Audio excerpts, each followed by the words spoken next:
Now you can take a guess where we are today. If you ever wanted to know what the outside of the place looked like, this is it. Yes, you are watching Politics After Dark. You're listening to the voice of Michael O'Connell Jr. outside of 1110 McKimmon View Court today on the Raleigh Fantasy Tour. This is Politics After Dark in motion, the Raleigh Fantasy Tour. This is the second to last week of such. It turned out to be a 20-part miniseries. This is part 19. I'm going to show you around a little bit the streets of Raleigh today, and then next week is going to be the ride home, and then we'll be back in Binghamton for more episodes of Politics After Dark. Not exactly live, but you get the idea. Let me fire up the Volvo here. My second trip down to Raleigh, I did have a car. Before I didn't, and for a while I had a terrible time getting around the city. I didn't really know where anything was, but I guess you learn it quick. I actually did a little bit of delivering for Wing Zone later in my career, but this is the little cutout where McKimmon View Court is, and out this little street here, which I think it's called Sherman Street. I don't really know. It's a nothing street. You will find Gorman Street, which is one of the major thoroughfares, these northwest. Now across the road, that's the McKimmon Center, hence the name McKimmon View Court, the name of those apartments. And now this is Gorman Street, or it becomes Gorman Road as you get outside of town. We're going to make a right here on Western Boulevard, which I believe is referenced in the book, Gee, It's Really Easy to Live in Poverty. So it's basically the corner of Western and Gorman. Those are the two big streets down here. In case you're wondering, the camera is on a tripod. I'm not actually holding it while driving. I am a careless driver, but not that careless. Now this is your basic Vestal Parkway right here. That's what Western Boulevard is. Everything in Raleigh has a Binghamton equivalent. The Binghamton equivalent here would be Vestal Parkway. I'm going to get in the other lane because we were making the first left here. This is the route I would take to the Wing Zone. This is Dan Allen Drive. Now, as soon as I said Dan Allen Drive, lights and bells and whistles went off in your head because you said Dan Allen Drive. That's where the hedge is. The hedge of the famous Flower Girl and Flower Girl episode of Politics After Dark. Yes, we will be passing the spot on Dan Allen Drive. So you can actually see where these places are relative to where I was staying. I'll give you as much of a tour as I can in 30 minutes. I can't promise much. Sometimes traffic can kind of slow you down. I found that, I mean, at certain hours of the day, you know, 5 or 6 o'clock when I was going home, it took me almost as long to drive as it would take for me to walk. I could make the walk in about 25 minutes, but sometimes the drive would almost take that long. Really, it's about a 5-minute drive. However, with the traffic, sometimes it was quite a bit lengthier. But this is the famed Dan Allen Drive, mentioned in book, television show, and song.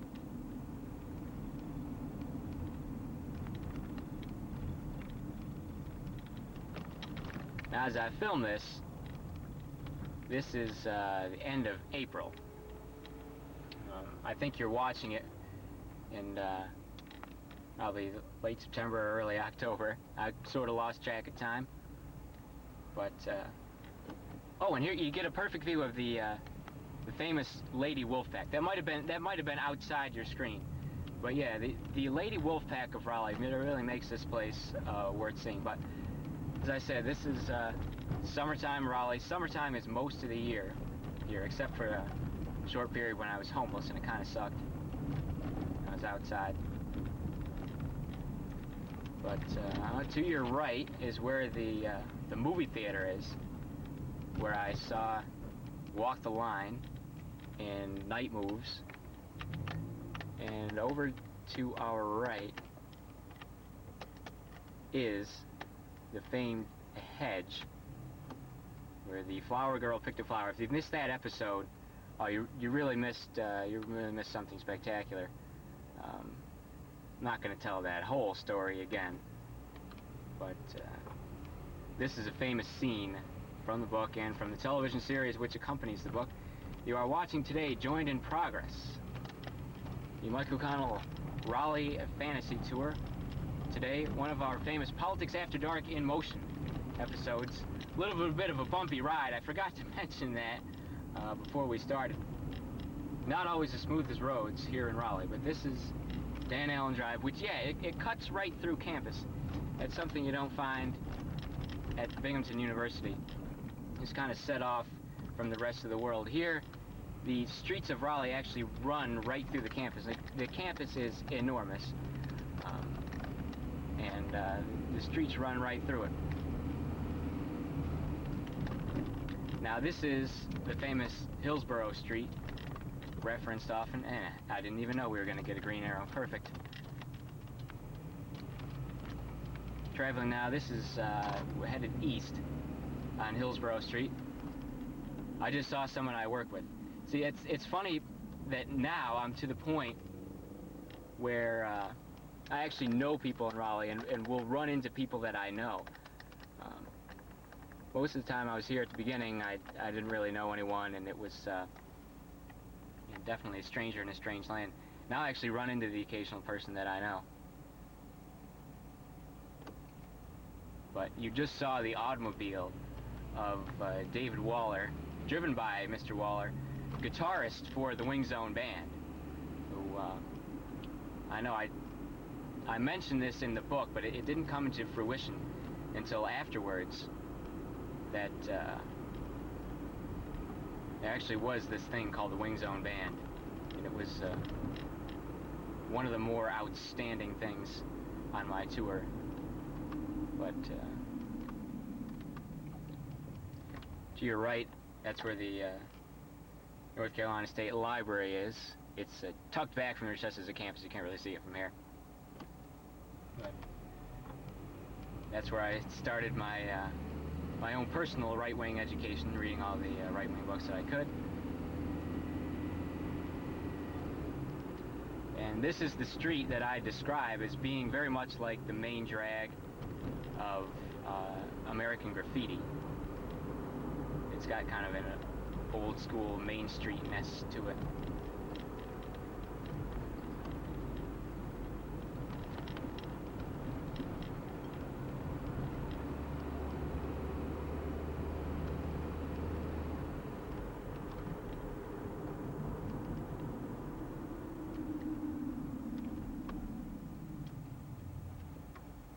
Now, to your right, it's blocked by a tree, but behind that tree is the famous North Carolina State Bell Tower, and then to your left, out in the distance, you can see the edge of the building where the Wing Zone is. The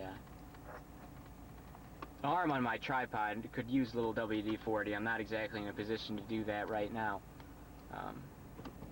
but as this light turns, alright, I'll see what I can do about showing you the bell tower. There it is! The famous North Carolina State Bell Tower. It's on the right side of your screen. And to your left, you'll just have to take my word for it. It is the Wing Zone. That's where Wing Zone was, in case you were ever wondering. I'm going to try to stop playing with the camera now and just concentrate on driving, because my fellow motorists would probably appreciate that as well. So you're seeing what I'm seeing now. To make a left onto, I don't even know what the name of the street is. I'll have to check. It's the one after Oberlin. Cameron Village is described as being on Oberlin Street. It's really, the better way to get there is to take the street after Oberlin. If you're ever down here in Raleigh and looking to get from Hillsborough Street to Cameron Village, now you know. You take the street after the street that they tell you. Woodburn is the name of the road, in case it ever comes up.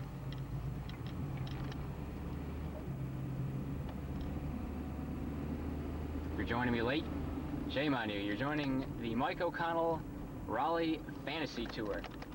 spots from the book. Gee, it's really easy to live in poverty. You're seeing a relative location of all these places today as we traverse the streets of Raleigh.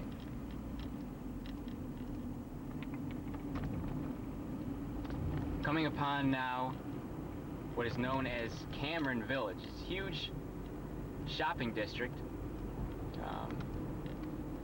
To your right, there's the Cameron Village Library. There's a supermarket. Just beyond, there's an Eckert, and there's all sorts of shops and liquor stores and video stores and all, every kind of merchandise you could ever possibly imagine right here in this neighborhood. The whole neighborhood is just one big shopping district. And we're also in the neighborhood, if I can find the damn thing. It's kind of hidden.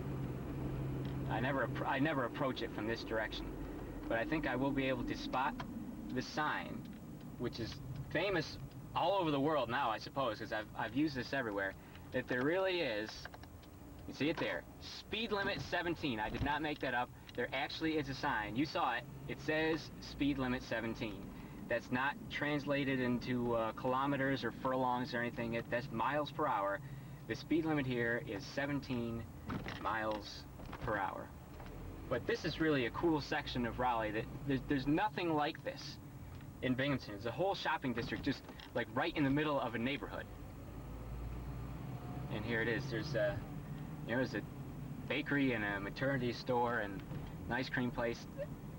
Everything you could possibly imagine related to merchandise here in Cameron Village.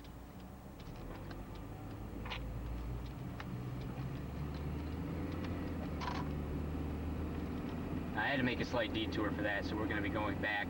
I guess I'll actually be going back on Oberlin Road. Oberlin's one of the another one of the main streets. I know they all kind of sound alike when you don't know where they go, but Oberlin's one of the main ones. And we were just on Clark Street, which the highway runs off onto Clark Street. In case you're ever down here.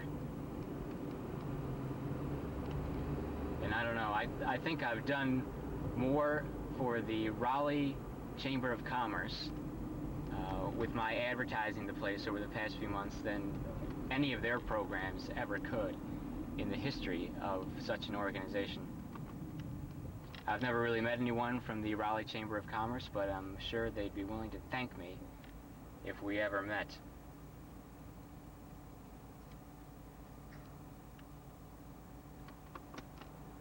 I realize now you're looking at this kind of tilted. And my camera doesn't stand up too well by itself. I always kind of have to help it along. But you get the idea. Just pretend you got a crick in your neck and, tilt it the other way so it's balanced.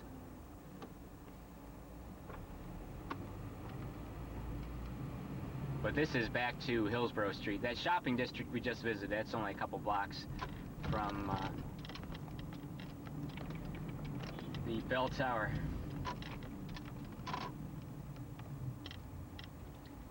Where I was running on the famous Krispy Kreme challenge. If we have time, or if I find it, I don't really know where it is. I just kind of followed the herd that one day to the Krispy Kreme. Maybe we'll stumble upon it. I'm not exactly sure.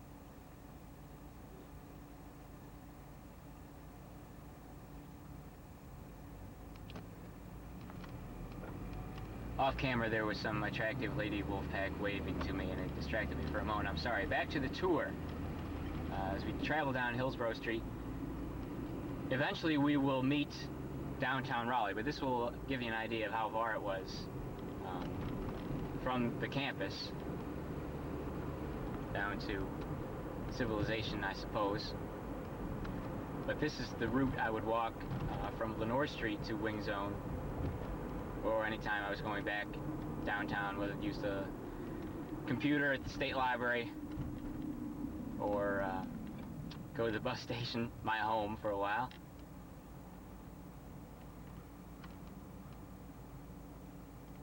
We're about halfway through. If you're joining me late, shame on you.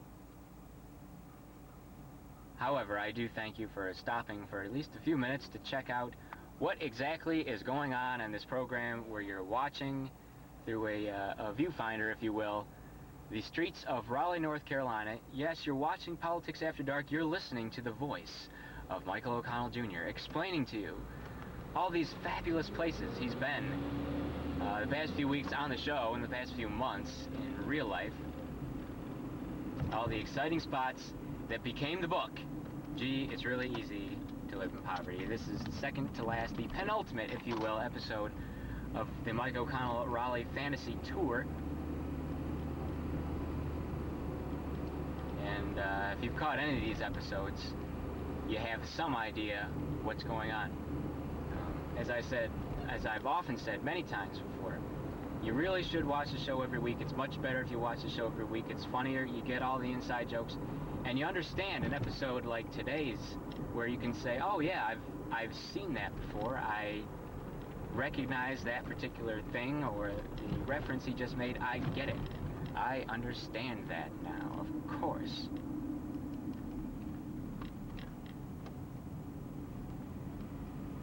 We're just crossing Boylan Street.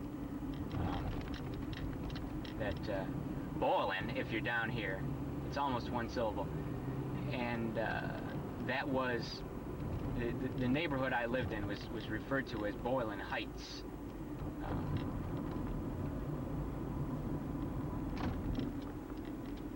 I, of course, didn't know that until many months after I had already left.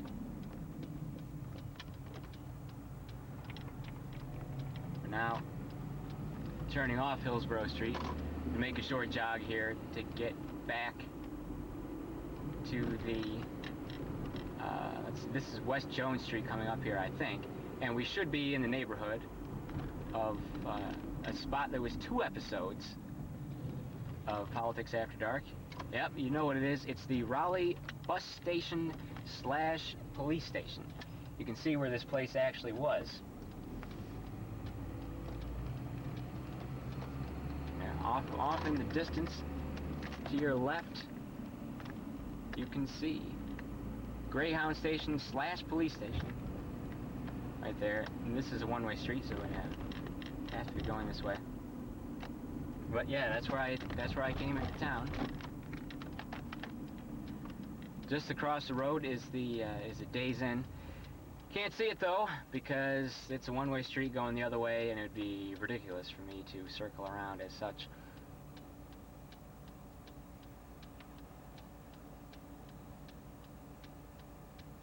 I'll take you now on the tour that was my first Raleigh experience. From Greyhound Station down to 619 Lenore, where I first lived when I came here. You can see, I mean, it takes 2 minutes to drive there. The first time I did, I was on foot and it was in the rain. It was a rather inauspicious start to my... Now here's just a regular pedestrian stopping traffic. You know, I don't respect that, so I was just going to keep on going through his hand signal. I don't know if you saw that. But yeah, there's a truck in front of us that's carrying about, let's see, maybe 9 or 10 porta-johns. Which, how I ever got behind this guy, I'll have no idea. And he's almost going to hit me. Thank you very much.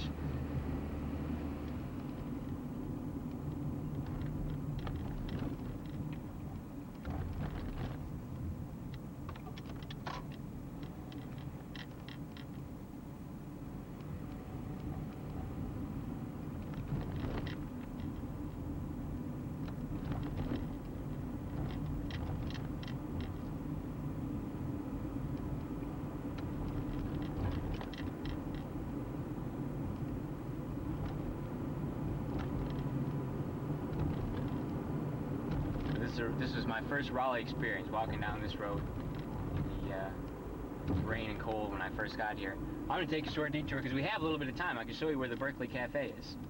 Berkeley Cafe is downtown, where Wing Zone Band performed its first commercial show, I guess you might say. Right there, you can see the sign in the distance. But there it is, Berkeley Cafe. That's where we played our first commercial job. We had played at, you know, just some guy's house. We did that a couple times. That was kind of fun, but playing the commercial gig, much cooler. And there's really nothing like the Berkeley Cafe in Binghamton. I don't say that to be snobbish. I say it because it's true. I mean, there's no facility like Berkeley Cafe in Binghamton. As I said, the front room, it kind of reminded me of the Pine Lounge. Like, it was really dark, and there were you know, wooden booths. But there was a whole other side room. It was huge, and there was a huge stage, and it was a really cool place to play.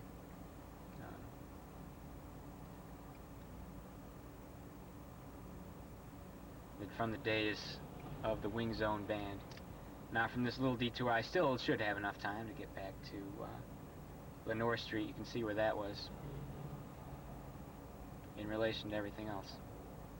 See, in Binghamton, I could just make a right on right here, but they've got these goofy one-way streets going each way, which I've really never been a fan of those.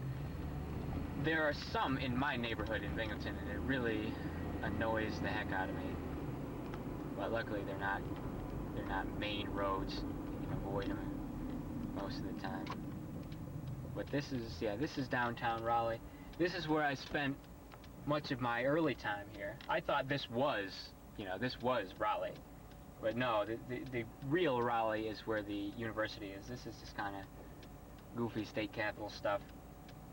If I never mentioned it, Raleigh is the state capital of North Carolina.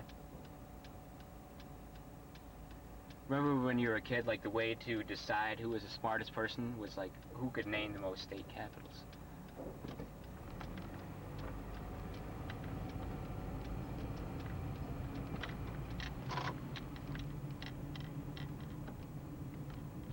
But yeah, this is probably the ugliest section of town.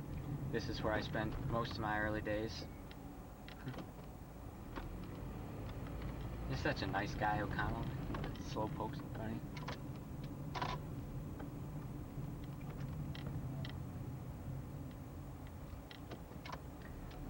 I'm going to see if I can get back to civilization before our half hour is up. In case you're wondering, you have been watching Politics After Dark. My name is Mike O'Connell. Yes, you're just listening to my voice this evening on the Mike O'Connell Raleigh Fantasy Tour, visiting all the spots that you've seen over the past 18 weeks or so, and have read about or will read about in the book. Gee, it's really easy to live in poverty. This was my actual life. I lived down here for 4 months. A little more than 4 months.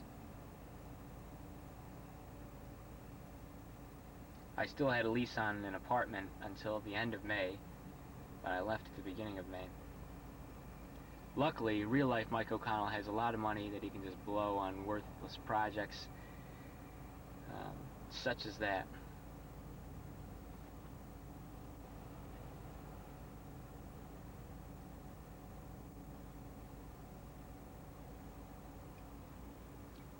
Every time I, discovered something new, Raleigh just got that much bigger. Because first it was just that downtown section, then I saw where the university was, then I saw like out where the mall was and other, outside of town spots, the equivalent of Vestal and Endicott and Johnson City. I kept seeing more and more of this city, and it just became bigger and bigger all the time. Is this still Raleigh? Is this still Raleigh? Yeah. But as I described on a previous episode, that Raleigh proper used to be much smaller, and it sort of swallowed up the nearby towns.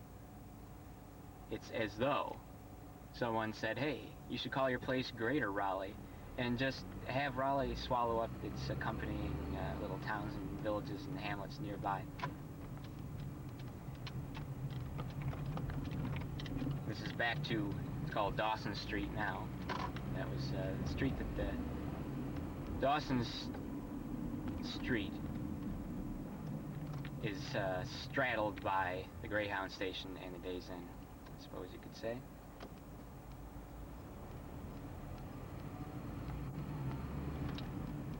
But I will show you where I first lived Lenore Street. You can see Lenore Street Park as well. But this is West Lenore Street, also known as Lenoir or the Black Street.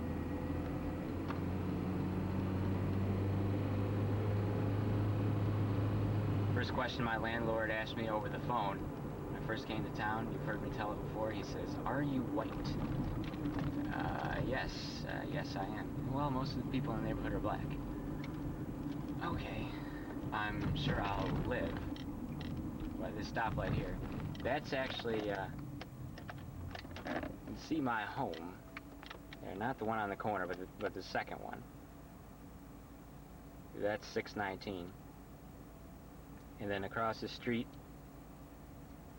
is Lenore Street Park. Yeah, I wish I had a little telestrator now, but there's a little, like, the old church, I guess, on the corner. And then that one in the shadows. That was my spot with the wooden porch on the front. And there's the park. There it was. You also see the inside of my car. Now, the way to avoid this traffic light is to go down this little street here. Yeah, I was near an elementary school, or whatever that is, over there.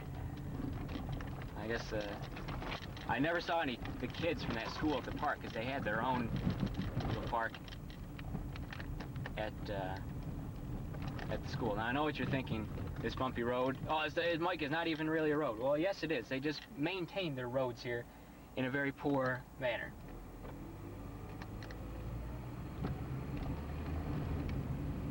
But this is the little secret way to get back onto Western Boulevard. And this is Dorothea Drive, which leads you to Dorothea Dix Hospital. I was in this neighborhood walking once. This is one of my first days in town. A woman stopped the car and asked me how to get to Dorothea Dix Hospital, and amazingly, I was able to describe to her where it was. You know, here's a guy's only been in town a few days, somebody's asking me for directions. And I was able to direct her. Now, she didn't seem too bright, so I don't know whether she ever actually found it or not. But this was the way to do it. This will lead you to Dorothea Dix Hospital. You'll see the entrance of it right here.